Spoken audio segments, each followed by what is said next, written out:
Bonjour à toutes et à tous et bienvenue sur l'émission télé des Pincettes de l'Info. On va se retrouver à peu près une fois par mois avec un ou deux spécialistes du sujet que nous aborderons lors de l'émission. Aujourd'hui, on se retrouve avec Léonard Attal. Vous êtes journaliste au service politique de TF1 LCI. Bonjour Léonard Attal. Bonjour. On va faire un bilan de la politique française en cette année présidentielle. Il y a eu beaucoup de mouvements. On ne va pas faire un bilan dans l'ordre chronologique, mais plutôt en partant de la droite de l'hémicycle pour finir à gauche. Cette année, on a notamment vu l'extrême droite devenir plus forte que jamais. Qu'a fait le RN justement en 2022 pour réussir à se placer aussi haut dans les résultats? On le rappelle, 41,45% pour Marine Le Pen au deuxième tour des présidentielles et 89 sièges à l'Assemblée. Effectivement, le RN a poursuivi sa montée en puissance, sa normalisation, sa stratégie de normalisation. C'est passé surtout, je pense, par le fait que le RN et Marine Le Pen, d'abord pendant la campagne présidentielle, a choisi de parler de pouvoir d'achat, d'un sujet très concernant pour les Français, à un moment où il y a beaucoup d'inflation. La chance peut-être pour elle, c'est qu'il y a aussi la guerre en Ukraine, et je pense qu'elle a compris très tôt qu'il y aurait des conséquences sur la vie des Français pendant la campagne et dans les mois à venir. Et puis, elle a aussi bénéficié de la candidature d'Éric Zemmour, qui, sur des sujets comme l'immigration, a là aussi atténué un petit peu le discours de Marine Le Pen. Pas atténué, mais en tout cas, la brutalité d'Éric Zemmour sur les sujets notamment d'immigration, de sécurité, couplée au fait qu'elle ait parlé surtout de pouvoir d'achat, ça a normalisé le discours de Marine Le Pen et ça lui a permis d'aller chercher un nouvel électorat, d'aller encore plus loin dans son électorat. Et du coup, c'est vraiment ça qui a changé, c'est le fait que Éric Zemmour vienne dans la campagne et cette guerre en Ukraine qui a changé par rapport à 2017. On voit que notamment il y a eu une grosse progression en termes de résultats par rapport à 2017 pour Marine Le Pen. Bien sûr, maintenant ils sont 89 députés Rassemblement National à l'Assemblée. C'est un groupe très important, c'est le premier groupe d'opposition. Il y a bien sûr l'intergroupe de la NUPES qui est puissant aussi, mais 89 députés pour un seul parti, c'est un groupe d'opposition très fort.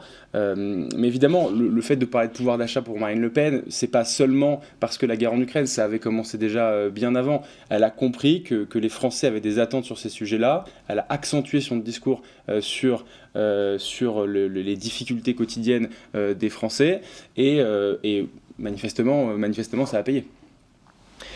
Aujourd'hui, on est fin décembre, on est 6 mois après la campagne, après les résultats présidentiels et aussi les législatives. Est-ce qu'ils sont encore plus forts, le Rassemblement national, 6 mois après ces résultats? Ils sont forts, en tout cas, ils arrivent à peser à l'Assemblée nationale. On découvre chez Marine Le Pen, en tant que présidente de groupe à l'Assemblée nationale, elle a laissé la direction du parti désormais à Jordan Bardella, et on lui découvre une capacité à faire des coups politiques, en tout cas une envie de faire des coups politiques, de faire parler du RN à l'Assemblée. On l'a vu quand elle a par exemple décidé de voter la motion de censure de la France Insoumise. On a senti l'embarras de la France Insoumise à ce moment-là. Une motion de censure, c'est pas rien, on parle de censure du gouvernement, et contre toute attente, elle a décidé de voter la motion de censure de la France Insoumise. Et puis sur d'autres sujets, par exemple dernièrement, le RN présentait sa niche parlementaire de janvier, donc la journée pendant laquelle le RN va pouvoir présenter des propositions de loi, et le RN a décidé de reprendre la proposition de loi sur la réintégration des soignants non vaccinés. Là aussi, embarras du côté de la France Insoumise, ça a créé des désaccords au sein de la France Insoumise, et ça a fait parler du Rassemblement national. Et puis il y a aussi, là encore, à l'Assemblée, la stratégie de normalisation avec ces fameuses injonctions de la part du RN aux députés RN, parfois des jeunes, de porter la cravate, d'être très polis. Et on le voit dans les couloirs de l'Assemblée nationale, c'est vrai, les députés du RN font un effort, on va dire, de respectabilité, que ce soit avec les journalistes, que ce soit avec leurs collègues des autres partis politiques. Il y a vraiment une stratégie de la part du RN pour, dans le débat public, peser encore davantage. Après, dire qu'ils sont forts ou pas, ou qu'ils sont encore plus forts qu'avant, en tout cas, en nombre, ils sont plus forts qu'avant, et ils se font entendre.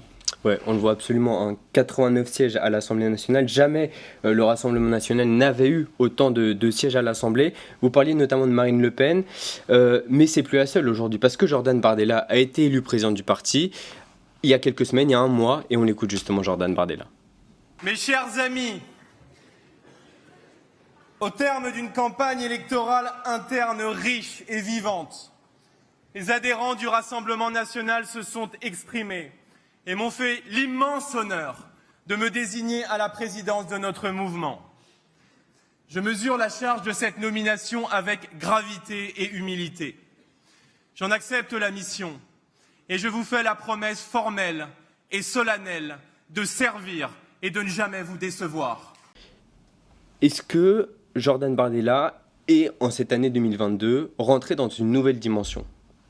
Oui, sans aucun doute. Il est très jeune encore. Il est président d'un parti français qui compte dans le paysage politique. On le disait, 89 députés à l'Assemblée nationale. Pour quelqu'un d'aussi jeune, c'est forcément surprenant. C'est une ascension fulgurante pour Jordan Bardella. Après, il ne faut pas se leurrer, c'est toujours Marine Le Pen qui tient les rênes du RN, qui est toujours la leader. Donc c'est elle qui encore a la main sur le parti, sur les idées. Après, c'est plus que jamais le futur du RN et de la droite nationaliste, de l'extrême droite, selon comment on veut appeler le Rassemblement national. Et quand vous dites le futur du RN, est-ce que ce serait pour la présidentielle 2027 ? On a vu quand même pourtant Marine Le Pen s'exprimer voulant se représenter puisqu'elle a échoué, alors qu'elle avait pourtant dit que c'était sa dernière campagne en 2022. Est-ce que justement ce sera lui, le Jordan Bardella, le candidat RN de 2027 ? C'est compliqué à dire, en 4 ans et demi, il peut se passer énormément de choses en politique. En tout cas, Jordan Bardella s'inscrit dans l'avenir du RN. Après, tout laisse penser quand même que Marine Le Pen n'en a pas fini avec la vie politique, elle prend son rôle de présidente du groupe à l'Assemblée nationale énormément à cœur, elle travaille beaucoup, elle est présente dans l'hémicycle, tout laisse penser qu'elle voudra encore être candidate. Après, en 4 ans et demi, effectivement, il peut se passer beaucoup de choses. En tout cas, je ne pense pas que Jordan Bardella ira frontalement au bras de fer avec Marine Le Pen pour devenir candidat. C'est elle qui décidera. Et si elle décide d'être candidate, elle le sera. On va fermer le dossier du Rassemblement national pour réafficher justement les résultats des législatives. Et comme on peut le voir, ensemble, le parti d'Emmanuel Macron n'a absolument pas la majorité absolue, 245 sièges. Vous qui suivez quotidiennement ce qui se passe à l'Assemblée, quelle ambiance il y a quand le parti présidentiel n'a pas la majorité absolue ? Forcément, la majorité relative, ça change tout. Les députés de la majorité n'étaient pas habitués à cette configuration. Pendant 5 ans, ils étaient beaucoup plus tranquilles, ils pouvaient faire voter leurs textes beaucoup plus facilement. Donc forcément, ça crée parfois une frustration chez certains députés de la majorité. Le mot d'ordre du gouvernement, c'est d'être dans la concertation, d'aller chercher des compromis. Ça, c'est pour les paroles. C'est vrai que le gouvernement, du coup, reçoit davantage les partenaires sociaux, davantage les présidents de groupe de l'opposition, à Matignon notamment, pour la réforme des retraites, et avant ça, pour les textes sur le pouvoir d'achat cet été. Donc il y a plus de concertation. Après, dans les faits, notamment pour les textes budgétaires, voter un budget à l'Assemblée, forcément, au bout d'un moment, le gouvernement se doit en quelque sorte d'obtenir un résultat et donc effectivement dégaine le 49-3. Après, dans les couloirs de l'Assemblée nationale, les relations, on va dire, personnelles entre les différents députés, ça ne change pas non plus énormément, mais après, il y a quand même l'entrée de 89 députés RN, et ça, dans le paysage politique, ça joue beaucoup. Mais par exemple, juste avant, on parlait du RN, on n'a pas parlé du cas de Grégoire de Fournas, par exemple. C'est vrai que ce genre d'incident, peut-être, n'avait pas lieu pendant les 5 dernières années, parce qu'il y avait moins de tensions, il y avait moins de députés à l'extrême droite de l'Assemblée, moins de députés aussi chez LFI, donc il y a des discussions parfois plus véhémentes, parfois plus trash, on peut dire. Et donc forcément, ça change quand un paysage politique évolue, quand une Assemblée nationale est à ce point morcelée, avec des forces très différentes, avec des opinions très différentes, parfois radicales. Forcément, oui, dans l'Assemblée, ça bouge. On reviendra juste après sur justement le 49-3. Mais d'abord, les Français qui ont voté pour les législatives, est-ce qu'ils ont voté vraiment dans leur circonscription, ne pas voter ensemble parce que le candidat ne leur convenait pas, ou justement, ils n'ont pas voté ensemble pour contrer cette majorité absolue, cette potentielle majorité absolue? Je ne pense pas que l'électeur vote avec en tête la future configuration du nombre de sièges pour tel ou tel parti. Mais, cela dit, je pense que l'électeur, quand il va se rendre aux urnes, s'il a envie de sanctionner l'action du gouvernement, effectivement, il va voter pour le candidat qui est en face. Mais je ne pense pas qu'il se projette à ce point. Non. Et ces résultats, est-ce qu'ils sont liés à une absence de campagne de la part d'Emmanuel Macron? On sait qu'il s'est mis très tard sur sa campagne, les deux dernières ou la dernière semaine avant le premier tour de la présidentielle. Est-ce que ça lui porte préjudice aujourd'hui? Ça lui a été reproché, surtout pour les législatives, de ne pas avoir plus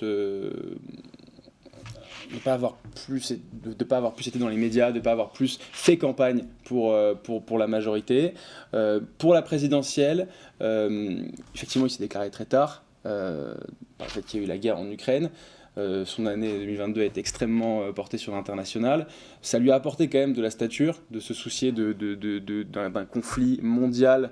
On parlait quand même que de ça à ce moment-là. On pensait en fait... Et puis en plus, il était président de la Commission européenne à ce moment-là. En plus, il y avait la présidence française de l'Union européenne.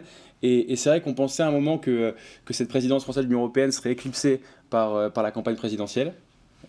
Au final, ça a été l'inverse. Parce qu'il y a eu la guerre en Ukraine. Et donc, au final, c'est la campagne présidentielle qui a été éclipsée par la guerre en Ukraine. Et donc, Emmanuel Macron, en tant que chef de l'État, effectivement, a dû traiter de ces sujets internationaux. Et donc, il s'est déclaré très tard. Est-ce qu'il y a eu un calcul de sa part de se dire « je vais y aller tard, ça va me permettre de faire campagne moins longtemps ». On sait que c'est compliqué pour un président sortant de faire campagne. Peut-être, ça c'est difficile à dire, mais voilà. Ensuite, après, pour le législatif, effectivement, là aussi, il s'est peu exprimé. Il y a eu par exemple cette fameuse déclaration sur le tarmac de l'aéroport pour apporter du soutien à sa majorité. Il me semble que c'était entre l'entre-deux tours des législatives. C'était l'entre-deux tours. Et c'était effectivement une image assez cocasse, assez spéciale. C'était inattendu. Dans les rédactions, personne ne s'y attendait. On a vu Emmanuel Macron s'arrêter sur un tarmac pour parler des législatives entre deux déplacements internationaux. Ça dit beaucoup, je pense, de l'année 2022 d'Emmanuel Macron.